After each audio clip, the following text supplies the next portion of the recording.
Okay, I just installed some roller rockers. I need some input.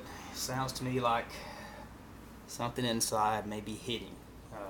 But you know, I don't usually listen that close to it. You got a helmet on.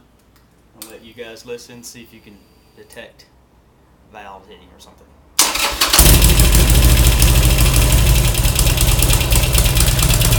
The noise is coming from the valve component. It's hard to tell.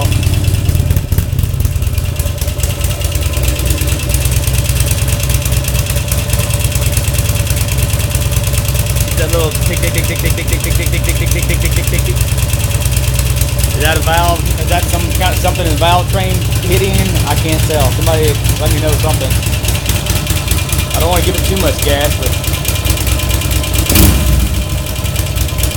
it seems to go away when you give it gas. But you know, I don't want to be dinging a valve into the piston or something.